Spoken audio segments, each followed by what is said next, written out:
परंपरागत दृष्टिकोण, जैसा कि मैंने पहले भी आपको कई बार बताया है कि अपने विषय को, राजनीति विज्ञान को जो समझने का प्रयास था कि राजनीति विज्ञान क्या है। आप जो परंपरागत दृष्टिकोण है वो कहता है राजनीति विज्ञान राज्य का विज्ञान है, राज्य की शक्तियों का विज्ञान है, संस्थाओं का विज्ञान है। एक सीमित जिसको बोलते हैं एक शास्त्रीय दृष्टिकोण जो होता है वो राजनीति विज्ञान है।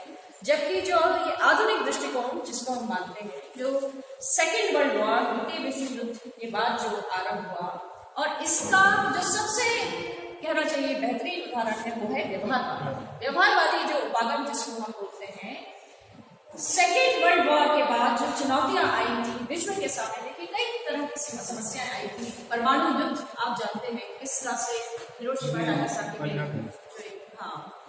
अमेरिका ने जिस तरह से डाला था, और उसके बाद जो और अन्य चुनौतियां हैं, चाहे वो आतंकवाद है, चाहे वो आपका हिंसा है जो समाज में हो रही, तो इसको ध्यान में रखते हुए एक आंदोलन की शुरुआत अमेरिका के शिकागो विश्वविद्यालय में एक आंदोलन हुआ, और पहली बार एक ऐसा प्रयास किया गया कि हमें अपने विषय राजनीति विज्ञान को एक नए रूप में उसको समझने का प्रयास करना चाहिए। और नया रूप अर्थात हमें राजनीति विज्ञान को विज्ञान बनाने का प्रयास करना है। देखिए, जब हम वैज्ञानिक क्या बोलते हैं कि कोई भी विषय, अगर हम राजनीति विज्ञान को विज्ञान बोलते हैं, विज्ञान की सबसे बड़ी खासियत है ऐसा ज्ञान है वो जो कि तथ्यों पर आधारित है, जो आंकड़े हैं, एक क्रमबद्ध है सारा, और उसके आधार पर एक भविष्यवाणी होती है। जितने भी जो शुद्ध विज्ञान है, चाहे आप उसको जैसे फिजिक्स है, आपका मैथ्स, जितने भी ऐसे हैं, उसमें सबसे बड़ी चीज है फैक्ट्स है और तथ्य है, आंकड़े हैं, और उन आंकड़ों के आधार पर उनके जो एक क्रमबद्ध के जो अध्ययन है उसके आधार पर एक भविष्यवाणी भी की जाती है। अच्छा, कल जो था मैंने आपको थोड़ा बहुत इसके बारे में बताया था कि जो ये आपका बिहेवियरिज्म है, व्यवहारवाद, कुछ इसमें बहुत ऐसे नाम थे, जैसे चार्ल्स मैरियन का मैंने आपको बताया, दूसरा जो है डेविड ईस्टन है, ग्राहम वालास है, ये कुछ ऐसे बहुत चर्चित ऐसे नाम थे जिन्होंने इस आंदोलन में बहुत अहम भूमिका निभाई थी। और फाइनली जो एक व्यक्ति जो काफी जिसने इसके जो प्रमुख कहना चाहिए इसकी कैरेक्टरिस्टिक्स या इसके लक्षण हैं, जिसमें कि डेविड ईस्टन का एक बहुत महत्वपूर्ण नाम है कि जब हम बोलते हैं व्यवहारवाद, उसकी कुछ विशेषताएं हैं, जैसे कि इसमें एक सामान्य नियम पाए जाते हैं। जो इसका है,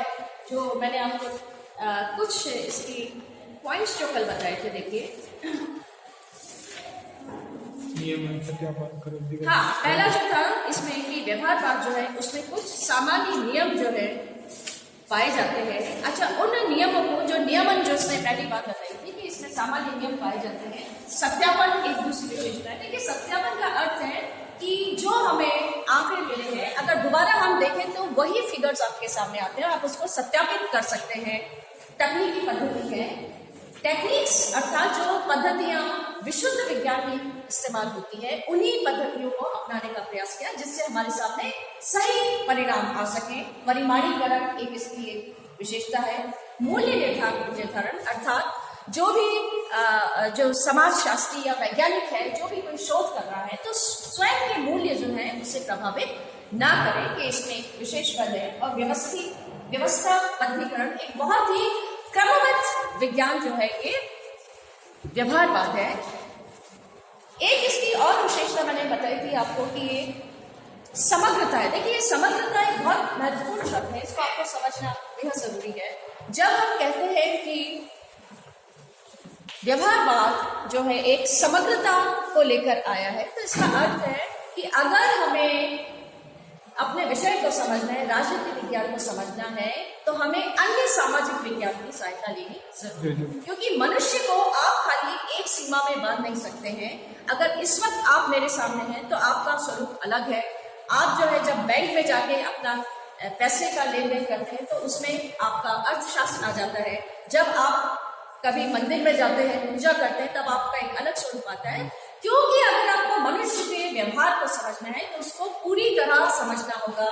और इसीलिए इसमें एक बहुत बड़ी चीज है कि राजनीतिक विज्ञान को समझने के लिए हमें सभी सामाजिक विज्ञानों की सहायता लेनी जरूरी है। उसको हम कंपार्टमेंटलाइज नहीं कर सकते हैं, उसे हम एक छोटे से किसी उसमें बांध नहीं सकते हैं, बल्कि अगर मनुष्य को इस समाज को समझना है, इसकी समस्याओं का समाधान करना है, ये तभी संभव होगा जब हम सभी सामाजिक विज्ञानों को उनको एक तरह से समझेंगे, क्योंकि ये निरंतर मनुष्य जो है, समाज जो है, एक दूसरे को सारे जितने भी सामाजिक विज्ञान है निरंतर प्रभावित करते हैं। इसे क्या? तो देखिए जो डेविड ईस्टमैन का भी जो था कल जो मैंने आपको बताया था, उसमें जो व्यवहारवाद था उसका एक बहुत बड़ा कॉन्ट्रीब्यूशन है। उसने हमारे कहना चाहिए विषय को एक तरह से एक ऐसा आंदोलन को डेविड ईस्टमैन व अन्य लोगों ने जो आरंभ किया था, उसमें एक परंपरावादी जो विज्ञान है उसके प्रति एक आक्रोश भी था। उसके प्रति उन्होंने कहा था कि राजनीतिक विज्ञान जो है खाली राज्य का विज्ञान नहीं है, बल्कि हमें उसको बहुत कंटेम्परेरी ऐसा बनाना है जिससे वो हमारी समस्याओं का समाधान कर सके। अच्छा, दूसरा जो है इसमें एक वैज्ञानिक अप्रोच थी, क्योंकि ये विज्ञान से बेहद प्रभावित था, विशुद्ध विज्ञान से, कि हमें भी ऐसा एक कहना चाहिए अपना एक विषय वस्तु हमारी ऐसी होनी चाहिए जिससे कि हम समस्याओं का समाधान कर सकें। तो इसका एक बहुत बड़ा इसका कहना चाहिए कंट्रीब्यूशन है व्यवहारवाद का। मगर समय देखिए जैसे जैसे बीतता गया, जिन आशय को लेकर ये व्यवहारवाद चला था, मगर जैसे जैसे समय गुजरा तो देखा कि वो समस्याएं वैसे की वैसी बनी रही।